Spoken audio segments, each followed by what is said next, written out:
Tuesday. Diary of a Wimpy Kid, Cabin Fever. Tuesday, page 59.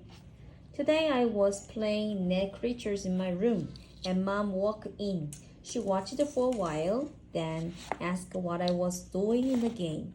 I explained that I was watching my Chihuahua's TV, because if your virtual pet watches at least 2 hours of commercials a day, it makes him happy, and you get 20 bonus tokens. Then I asked Mom if she wouldn't mind spotting me $10 because the Net Creatures store just started carrying trampoline shoes, and I was pretty sure Gregory's little friend would really like to have them.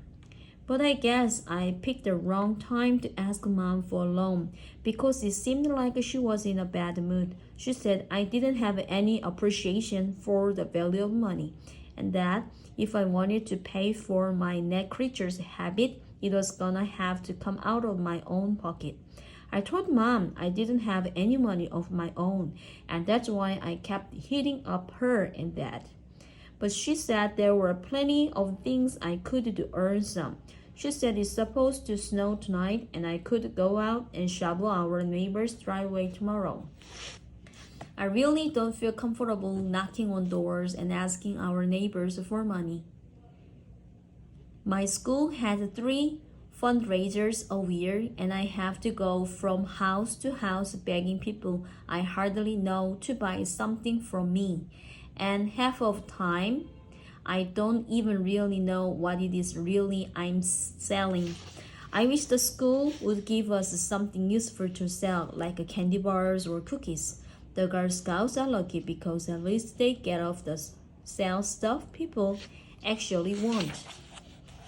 The way the system works with these fundraisers is that students do all the work and the school gives us 3 junky prizes as rewards. One time I sold $20 worth of the gourmet coffee beans, and all I got was a cheap yo-yo that broke before I even got off school property. But Rolly really got stiffed. He sold 150 worth of beans and got a Chinese finger trap as his prize. It actually worked like it was supposed to, but Rolly couldn't get his fingers out, and his mom had to cut it off when he got home. Last year, the school tried something different. They had us sell raffle tickets, and whoever won the raffle would get a spring yard cleanup from the 7th grade class. Mrs. Sprangler, who lives down the street from me, won the raffle, and on the first day of the spring, the whole 7th grade showed up at her house. But there were only 2 rakes for all those kids, so most of the class just ended up sitting around with nothing to do. And by the time the spring cleanup was done, Mrs. Sprangler's yard was worse off than when it started. The new thing the school is doing is these walkathons. The idea is that we'll walk around the track at school a certain number of times, like 100 or 200 laps, and get our neighbors to sponsor us for each lap we complete. I can understand asking someone to pay for seeds or coffee beans or whatever, but I don't know what kind of the person gets pleasure out of having some kid walk around the football field a couple of 100 times.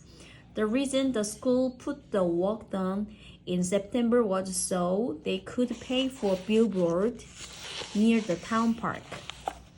I couldn't figure out why the school didn't just skip the walkathon and have the kids clean up the town park instead.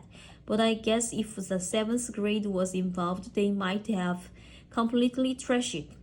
I've done the marathons, and I've figured out that each grown-up on my street gives me an average of $23 a year for school fundraisers.